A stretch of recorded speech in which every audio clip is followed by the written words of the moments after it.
Please stand and we'll pray together.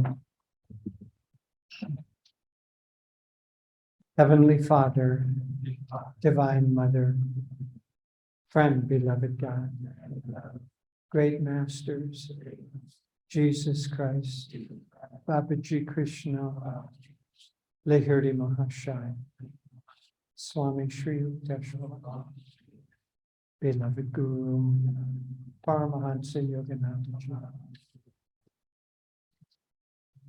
Ji. We humbly bow to you all. That our long search for freedom to find fulfillment in thee. We offer ourselves into thy light. Receive us and transform us. We also offer our willing service. Use us as thy channels to bring thy love to everyone. Om Shanti, Shanti, Shanti. Good morning, friends. It's been really such a joy and a blessing to be with all of you over the weekend. And I think for Jyotish and me, this weekend has been such a joy and a blessing to be with old friends and make new friends in Master's family and God. And there just have been such beautiful moments of divine friendship that we will carry in our hearts. So this is our last satsang for this time, not forever. God willing, there will be many more. And we thought to start by sharing a passage from the book that Swami Kriyananda compiled called The Essence of Self-Realization, The Wisdom of Paramahansa Yogananda. And many of you have this book. I know some of you bought it yesterday. It's really a treasure. And this was compiled during these notes were written down during the 3.5 years that Swami Kriyananda lived with Yogananda. And he was always writing down whatever the master said and saving those notes. And we were at Ananda village with him when he wrote this book, and he had boxes and boxes of notes. And it went into the ones that seemed to fall into a pattern, went into the essence of self-realization. And then he had many more, and that went into conversations with Yogananda. So these are all things that Yogananda Ji directly said to his disciples. But I thought as we end our retreat this weekend and go back to our lives where we have other responsibilities besides just chanting and meditating and enjoying each other's company, I thought this quotation, this passage, was particularly helpful. Master said, "Live in this world as a guest. Your true home is not here.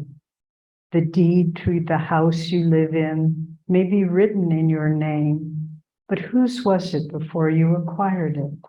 And whose will it be after you die?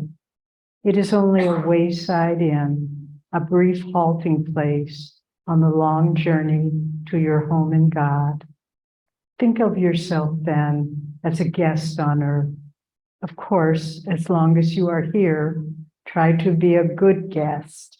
Be on your best behavior. Act responsibly. Take care of the things God has given you to use. Never forget for a moment, however, that they are His, not your own. How foolish people are to devote all their time to pampering their bodies, to accumulating wealth, to amassing more possessions. When death slaps them, they will have to leave everything behind. People make endless excuses. I have no time for meditation, they cry. I have all these appointments to keep. Well, when God calls them, they'll have to break every other engagement. Death is the one appointment they can't cancel. Why waste so much time on things that are not lasting? Oh, blind ones, wake up. God calls you from beyond life's little pleasures. He calls to you from beyond pain, pleasure's twin. Seek me, he calls. Find in me the changeless joy that you've sought so long on the waves of change. All that you've wanted for incarnations, you shall find forever in me alone.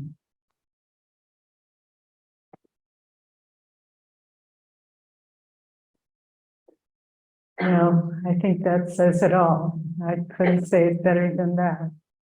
But remember on Friday evening when we were together, I suggested that each of you think what you wanted to take away from this time together, what new direction maybe, or deepening your direction, recommitting to your practice of meditation and Kriya. Harish mentioned that was so dear. He said, I'm committing to being more of a friend to everyone. And whatever it may be, these points in time, really out of time, when we come together in divine awareness, these are times that they're pivotal points, turning points in our life, if we see them as such. And so we can use them as the motivation to take the next step on our spiritual journey. But Master, the reason we chose this passage is that Master is talking about not getting too hypnotized into thinking that the world we live in is the last reality. Just this morning, we got an email from some friends in Italy, and the woman, our friend, her husband had passed away this morning. He had a heart attack. And I just thought how quickly it all goes. And we need to remember to live with awareness. Look at the people in your life, your family and friends and children and dear ones, and realize that try to remember, see past the form and say, God has come to me in the form of that dear son or sweet partner or loving friend. Also, God has come to me in the form of that competitive, dishonest person at work. God is in all those forms, and we need to try to live life with that awareness. Everything that comes is coming from God for our spiritual growth. And if we can, in the midst of all of life's activities, just to have that center of focus on God, then everything doesn't necessarily become easy, but we live in a state of inner peace and inner happiness, no matter what happens outside. There's a beautiful story. We were sharing with some people a story from two saints of India, a young boy, Sukdeva, from a very young age, very highly developed spiritually, but his father was too. And his father sent him, he said, your guru is King Janaka, who Master said was Lahiri Mahashaya, and is that correct, Lahiri Mahashaya? Rajasi Janakananda, his most advanced disciple. But so Sukdev went and he sees this opulent palace. This is a different story than the one I shared, same characters. And the king looks at him and he said, I'm going to give you a duty, a task to fulfill. Take this bowl of oil, and I want you to walk through all my palace and all the rooms and the pavilions and the gardens, but don't spill a drop of oil. And David looks at the oil and he thinks, well, I can do that. And so he holds it carefully and steadily in his hands, and he begins walking carefully, keeping his eyes fixed on that bowl of oil. He glances up every now and then and sees where he's going. And after some time, he returns to the king. He said, Lord, I didn't spill a drop. And King Janaka said, very good. Now tell me what you saw. And he said, what do you mean? I just was looking at the bowl of oil. He said, no, that's not good enough. Do it again, but this time you must observe everything around you. And so he does. He's keeping himself steady. He observes the beautiful decorations and velvet curtains and beautiful Kashmiri rugs and gardens and flowers and pavilions. And he comes back and he describes to the king. He said, now you have understood. So what does this mean for our life? Sometimes as devotees, we think, okay, I'm going to not think of anything else but God, and I'm not going to pay attention. If my child isn't feeling well and crying, I'm going to go and meditate. No, that's not our way. Our way is to hold the focus of our attention on God and our devotion to God, but still see what we need to do in the world. That's the secret. And that's what I hope you can carry away. Carry away that image that we all have received, each of us, Hari, Roma, Dharmaraj, and Dharmini, Jyotish, and everyone. We've received in our little cup of consciousness blessings this weekend. Let's hold them precious in our hearts. But then let's go about our daily life. And as we quoted yesterday from the very conclusion of the Bhagavad Gita, after the wonderful dialogue, really sharing the most profound truths ever given to mankind. And then at the end, Krishna says to Arjuna, now that you have received this truth, you have received yoga, the concept of union, then go about your life. And that's what we need to do. That's what this age of transition, of Dwapara Yuga, that's what it's about.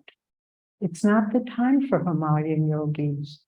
I think it's fair to say many of Master's disciples have been Himalayan yogis in the past, but not this lifetime. Just as Babaji sent Lahiri Mahashaya back, be a model for the people, struggling men and women in the world, that you can live a life in this world, but still attain the highest states of awareness.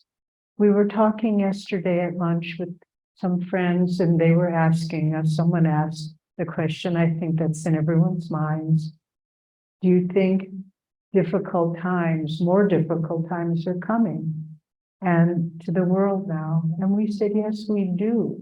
There's too much tension built up, political, economic, racial, environmental, all of these things. But remember, if we are rooted in God, that's why we quote so often, stand unshaken amidst the crash of breaking worlds.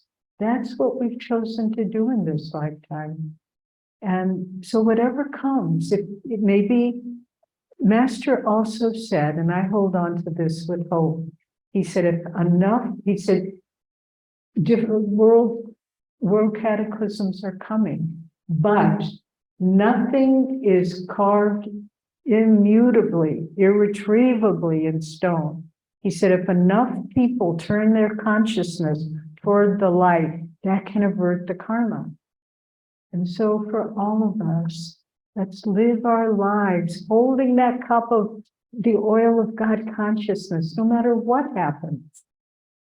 We've heard so many amazing stories from some of you about your lives being spared from disastrous accidents, but just with the thought of God, and you were saved.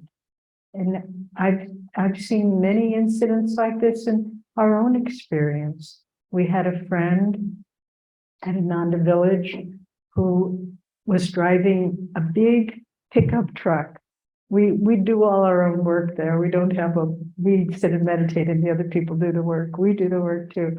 So he was driving this big pickup truck down away from Ananda, and there's a deep river gorge.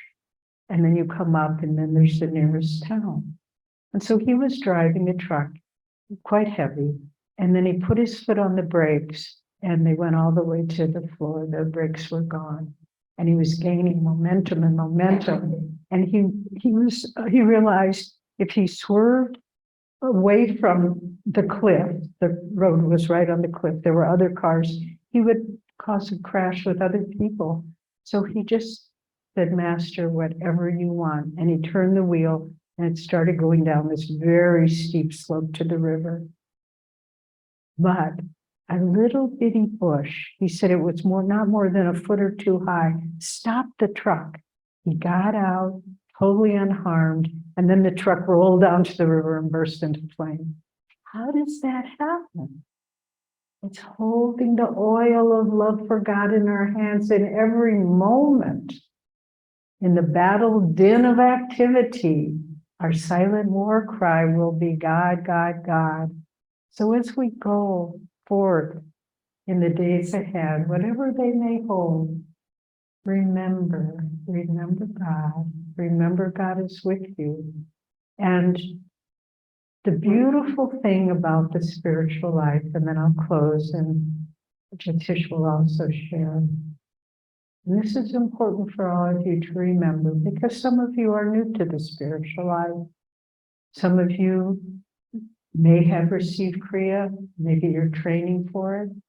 Some of you may be inconsistent in your spiritual practices. This is the challenge that most people face.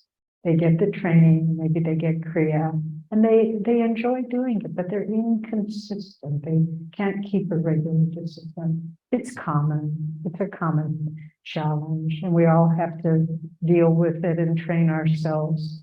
But remember, the steps between where you are right now and where an enlightened master is, where our Guru Dev is, those steps at first are imperceptible. We don't know that we're making progress. We don't know that God is with us. But if you just keep trying, keep making the effort, following deeper and deeper self-control, self-discipline, right attitude, as Master said, being a good guest in this world, little by little. It's like when you wake up on a cloudy day and you can't see very clearly the distance, but then the clouds start lifting and the sun starts coming through. Little by little, you realize that the distance between you and God realization is not that far. You just have to keep moving and keep the spotlight of your mind ever turning toward God. And we once we were having a banquet at Ananda Village to host another spiritual teacher who was visiting, and Swami Kriyananda was sitting next to him, and I was serving them. And Swami said to the other teacher, the other spiritual leader, but I think he said it for me, because I don't think the other teacher really cared. He said, look how devoted these young people are. They've clearly been with Master in other lifetimes. And I heard him say that, and I was so happy to hear him say that. But it's true of all of us. Master's path is not for beginners on the spiritual life.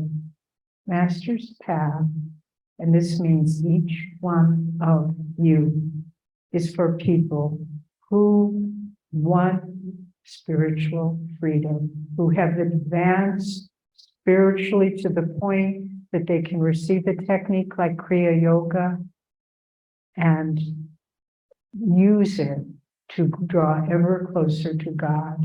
And I'll just close with this one statement that Master made, and hold on to this. He said, to each one who continues on this path, not just out of habit, but with dedication and devotion to each one. When they leave this world, I or one of my line of gurus, our line of gurus, will personally usher them into the astral world. What a promise. Remember the gift you have been given. Believe in your own spiritual integrity. You would not be a disciple of Master without it. And hold it with humility and tenderness in your own heart, but then with the fire of a warrior and the strength of the strong arm holding the sword, defeat the forces of Maya and delusion, which try to hold you from God. We can do it. We can keep that tenderness, that gentleness in your heart, but then you become the strong spiritual warriors. If you combine these two, you will come to that point where Master or one of our line of gurus will usher you into the spiritual realm. As Devi said, I too will add some words. You know, this passage that Devi read about basically don't be attached to anything because death is going to take everything away in any case. What good does it do to hold on to attachments? Probably everybody in this room understands that and accepts it. But how many of us can do that? How many of us can live in this world without attachment and with free offering to God? It's very, very difficult. Swami Kriyananda used to enjoy a joke. He told it relatively often. There was a man who was on his deathbed, and his son was sitting with him in the bedroom, and he was very close to death. And then he began to smell this beautiful, wonderful aroma coming up from the kitchen downstairs. And he said, "Oh, your mother is baking my favorite chocolate chip cookies. Can you go down and bring me up a platter?" And so the son went down and got a platter and took them up and went into the bedroom and was just handing the platter to the husband, to his father. And the wife came in and came up and slapped his hand and said, "Leave those alone. Those are for the funeral."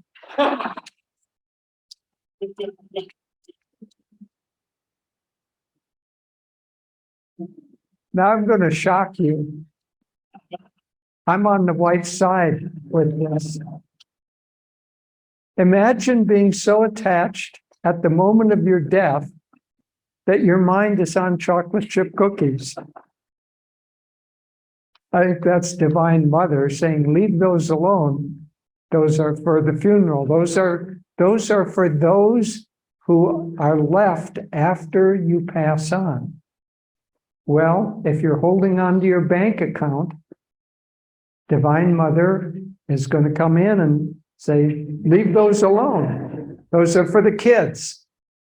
They're for the funeral." Whatever we're holding on to, we're attached to, is going to keep us from, yes, one of the masters will, if we're, just as Devi said, and that promise is true and it's very important, Master or one of the gurus will usher us into the astral plane. But if we're still reaching for a chocolate chip cookie, when that time is done, they'll usher us right back out into this plane. And so I think that the real task that we have is to basically get over our addictions, because everything that we're so attached to, that we're going to reach for that on our deathbed, that means that we're so addicted to that, that we're stuck, and that very addiction not to that exact thing. That man wouldn't reincarnate probably in an age or in a country or in a culture that had chocolate chip cookies, but he was addicted to the sweet taste, to the sensory input of that.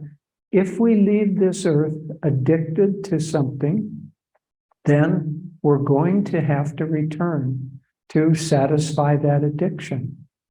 Now, there are things that aren't of this earth.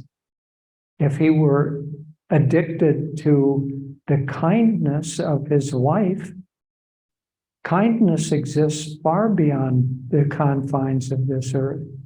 And so if we go down a level to the principle of what we're after, then that we can hold on to, because all we do at the time of death is take off this suit of clothes, this fleshly coat that we're wearing, and we are able to be in a world of light, and then we put on another fleshly coat. Unfortunately, it's in the form of a little tiny baby that is unable to take care of itself. I don't know about you. I don't want to go through that again. The whole growing up and all of the difficulties, I want off the wheel of incarnation. So I think many, certainly, at least in theory, want to be free. So what's the process of being free? We can't continue to, if you're addicted to heroin, how do you get free from heroin? You have to stop using it. Now, that's difficult. For some people, it proves to be impossible. But if you want out, then you have to, out of that addiction. There's no way around it. You cannot continue it and be free at the same time. You simply have to stop. Well, I don't think anybody in the room is addicted to heroin. But are we addicted to security? Are we addicted to worrying? Are we addicted? You know, I read a very interesting book about working with anxiety. And there's a difficulty with anxiety. If you're worrying about something, let's say that it's finances. So you're worried about finances, and you read in the newspaper every day about the economy and what banks are doing and what stocks are doing. And then the daily newspaper isn't enough. You get on the internet and you check every 10 minutes what is happening.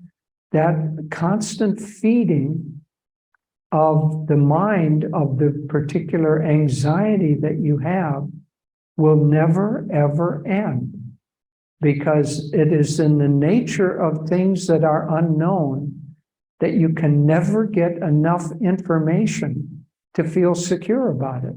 You can never gather enough information, no matter how often you look at the news, to know what's going to happen to the economy in a month. And so, like with heroin, what is the way out? You simply have to stop. So I would say, and this is a severe challenge, but I would say, let's take away from this. Try to think of something that you know bothers you, that you know you would like to not be bothered by, and resolve to get rid of it. And now here's the severe challenge. Do not, if it's finances, do not look at financial news for the next week. You think you can do that? Maybe you think you can sitting here, but can you, when you're in your car and you've got your cell phone, your mobile, and you can check the news?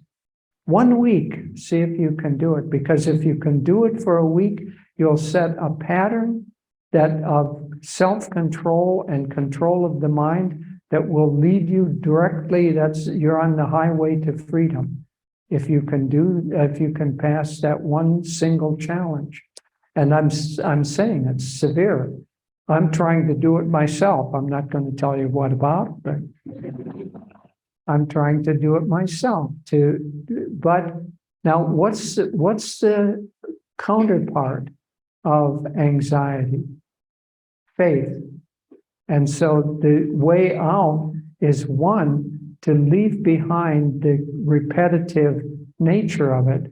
Years ago, Devi and I somehow got into playing solitaire on the computer. It's a little card game and takes you about 3 minutes to play. And if you win, you feel really good. And if you lose, you feel, oh, that's too bad. But this particular game, as soon as the game ended, a big sign came up. Would you like to play another? And then you hit yes. And we found ourselves, now we're only going to play 3 games, no matter what. Not like last night where we played for an hour and a half. Only 3 games tonight.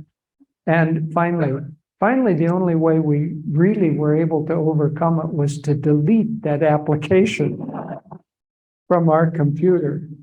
So delete whatever application it is that has you hooked, has you addicted. But the other thing is that to fill in that void, substitute something that will increase your faith. So find something that is the counterpart of what you're concerned about and give it to Divine Mother. Maybe it's working with affirmation. I go forth in perfect faith in the power of omnipresent good to provide me with what I need at the time I need it. That's an affirmation from Master. One that I wrote is, I am grateful for my life exactly as it is. I am thankful for this day. I welcome every hour. Thank you, God. Thank you, God. So if you take an affirmation and every time you have the impulse to go toward what your addiction is for the next week, and you repeat that affirmation, the addiction will wane and your faith will increase. And that is the highway, the expressway to freedom. So I leave you with that challenge. Unfortunately, I also leave myself with that challenge. And so I would like to see if it would be fun if we had a little WhatsApp group. If we weren't all addicted to WhatsApp, we probably, that may be something we'd have to give up anyway. But a little WhatsApp group where we could reinforce each other. How are you doing on your 1 week fast from whatever it is you've decided not to fast with? But in any case, let's use this retreat and the momentum and the spiritual inspiration of being together. Let's use that to propel us into something that will have true lasting benefit for us. And if we can do that, and if we can come back together next year and report to each other how it went, that would be a wonderful thing. God bless you.